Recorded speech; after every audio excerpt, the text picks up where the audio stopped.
Leave. Naka-public. Naka-off ang I mute ang bot. I flip up. Ipakita ang naka-on ang off. I collapse ang mga camera. Ipag-leave kasama ang mga tao. Isara. Button. Facebook. Ang iyong mga view. Maghanap. Mga request. Audience. Mag-imbita ng mga viewer sa iyong broadcast. I-share ang iyong live broadcast. I-share ang broadcast. Para i-invite ang mga kaibigan na manood. Wala sa list. Maghanap. Inimbitahan ka makailan. Angel Palagones. Ido. Inimbitahan. Darryl Josh. I invite. Joey C. I invite. Mary Antoinette. Ido. Dinagdagan mo. Bumalik. Dadagdagan Button. natin. Wala sa listahan. Mary Antoinette. Sige, dagdagan mo. Mga Imbitahan. Kay Mary Button. Antoinette. tapos Mary Antoinette. Joey. I invite. Inimbitahan. Kasi ikaw naman yung magsasalita Nakadisable. eh. Mary Antoinette. Inimbitahan. Rose Britos. I invite. Marty. Pabayona. Ido. I invite. Pero yung Inimbitahan. mga inano Nakadisable. ko nandun na yun. Nandyan na, nakapasok na. Marty. Inimbitahan. Seychelle Ann. I invite. Joey C. I invite. Inimbitahan. Nakadisable. Tama na yun. Joey C. Dinagdag Leona. Oh, dinagdag ko I na si invite. Mark. Darryl Josh. Inimbitahan. Mga iba- Button. i-invite mo sarili mo. Bumalik. Facebook. Button ng mag-live kasama ang mga tao. Imbitahan ang mga kaibigan. Button. Anong malalaman? Dito lalabas ang mga comment. Dito lalabas ang mga comment. Listahan. Nandyan na sila. Kalahinaan ko lang to. Yan. So, isang mapagpalang umaga po sa ating lahat dito po sa Si Kristo ang laging una. Tayo po ay manalangin. Dakilang Diyos, salamat po sa umagang ito. Salamat sa katapatan, sa biyaya at sa kabanalan. In Jesus' name I pray. Amen. So, andito po si Brother Darryl. Siya po yung magsasalita sa umagang ito. On the spot daw, sabi niya. Yan. On the Siya rin spot, yung ha? magbabasa. Binigla mo ko dun, ha? Lang, basahin natin yung topic, mga kapatid. 8:37 a.m. Screen off. 8:37 a.m. Device unlocked. Bible. 1 Pedro 3:15. Alaman and Enyo Nasai Cristo. Ang dapat ninyong parangalan. At sundin, dapat lagi kayong. Handang magpaliwanag sa. Sinyamang magtatanong sa. Inyo tungkol sa pag-asa. Ninyo.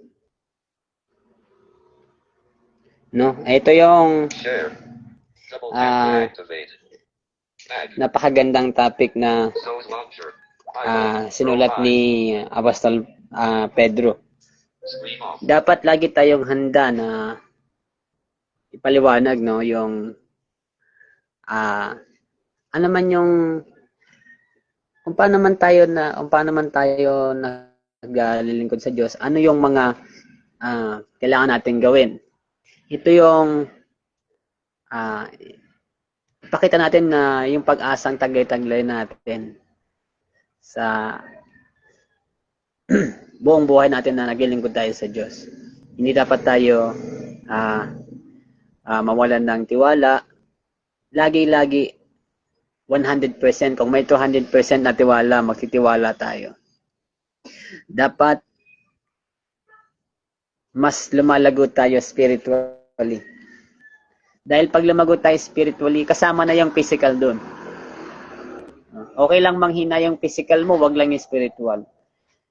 Dapat sino mang magtanong sa atin tungkol sa pag-asang binibigay sa atin ng Panginoon, handa natin ipaliwanag yun. Sundin natin ang kalooban ni Kristo and maging masigasig tayo. Magbasa tayo ng kanyang mga salita. Huwag lang tayong makontento lang sa nagdadasal tayo. Okay na ako. Kailangan ramdamin mo talaga yung presensya ng ating Panginoon. Huwag tayong maging pabaya. Hindi tayo maging pabaya dapat. At kung mayroong mang nakakahadlang sa ating mga ginagawang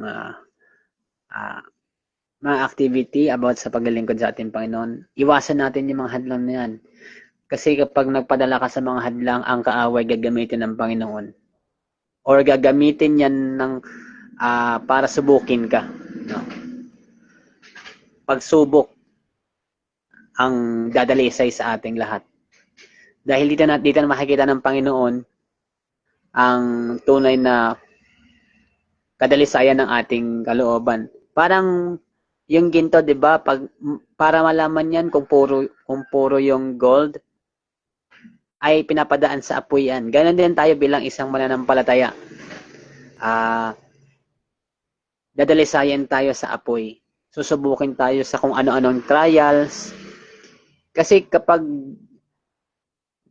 naglilingkod ka talaga sa ating Panginoon, yan ang ating mararanasan. Yan ang ating mararanasan, walang iba. Puro trials. Kasi dito niya nakikita kung hanggang saan ka. Kung lumalago ka ba, kung tatalikod ka ba sa Kanya, or else, maging mas malala ka pa. So, doon ka masusubok. Hindi naman nagpapabaya ang Panginoon. Kailan ka ba niya pinabayaan? Dapat handa mong sagutin yung mga itatanong sa'yo kung sino ba talaga ang Diyos sa buhay mo. Paano ka umasa sa Panginoon? Ano yung expected mo sa Kanya? Ano yung hinihingi mo sa Kanya? So, yun. Baka meron pang idadagdag si Sister Mary Jane, kapatid. Kung paano mo siya nakilala, kung paano kanya pinatawad, kung paano ka nagtitiwala, kung paano ka binago ng Diyos, kung paano nakikita sa iyo ang Diyos, kung paano ang pagkilos ng Diyos. So, yun yung ating topic sa umagang ito. Kung paano nagiging paalala ang kanyang mga salita sa bawat araw ng ating buhay, kung paano tayo nagiging magandang halimbawa sa bawat tao na naglilingkod sa Diyos, kung paano tayo tinutuwid ng Diyos, kung paano niya tayo dinidisiplina, kung paano tayo kinokorek ng Diyos, kung paano niya tayo pinapalo. Yan. Kung paano niya tayo pinalalakas, kung paano kinagagaan ng Diyos yung mabigat nating pasanin, kung paano ni Lord sinusolusyonan yung problema mo sa financial, ang problema mo sa ministry, problema sa family, problema sa love life, problema sa kaibigan.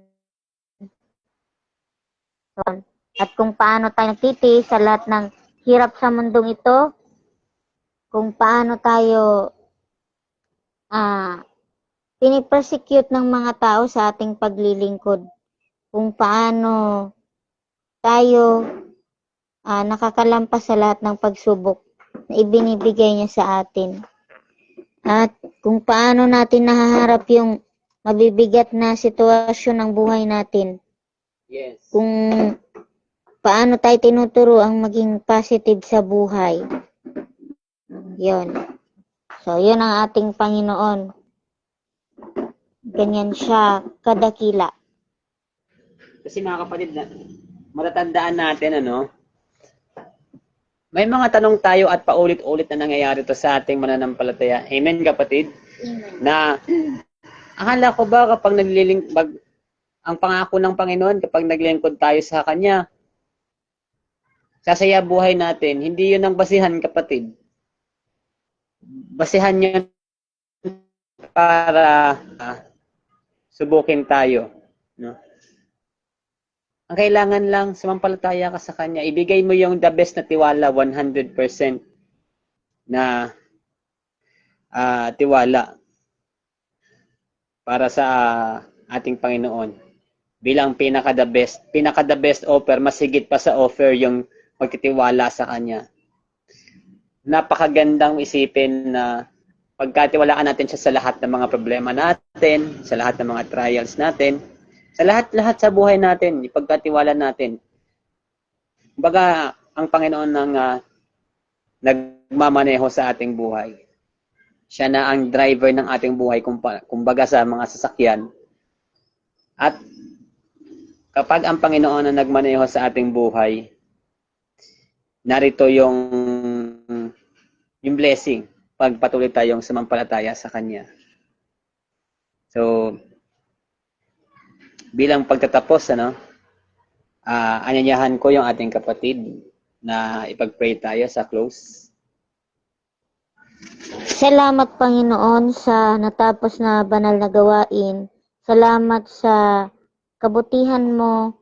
Salamat sa paalala. At salamat sa kalakasan na binibigay mo. In Jesus' name I pray, Amen. Amen. Tandaan, Si Kristo ang laging una. kapag inuna si Kristo, Tayo ay lalago. Happy Friday, everyone, and good morning. Wala ko Sabado na joke. Sabado, Friday pa. Joke lang. O talaga, sister, mapagbiro ka talaga. Malay mo, Lalabas baka dito ang naman mga komento. pinabilis na niya yung araw. Wow. Tapos bukas linggo na para Para magsimba na tayo. Praise and worship na tayo. Nakatakda ang volume ng accessibility sa 57. Naka-off ang I-mute ang I-flip up. Ipakita. Naka-on ang ipakita ang I-collapse ang ipakita.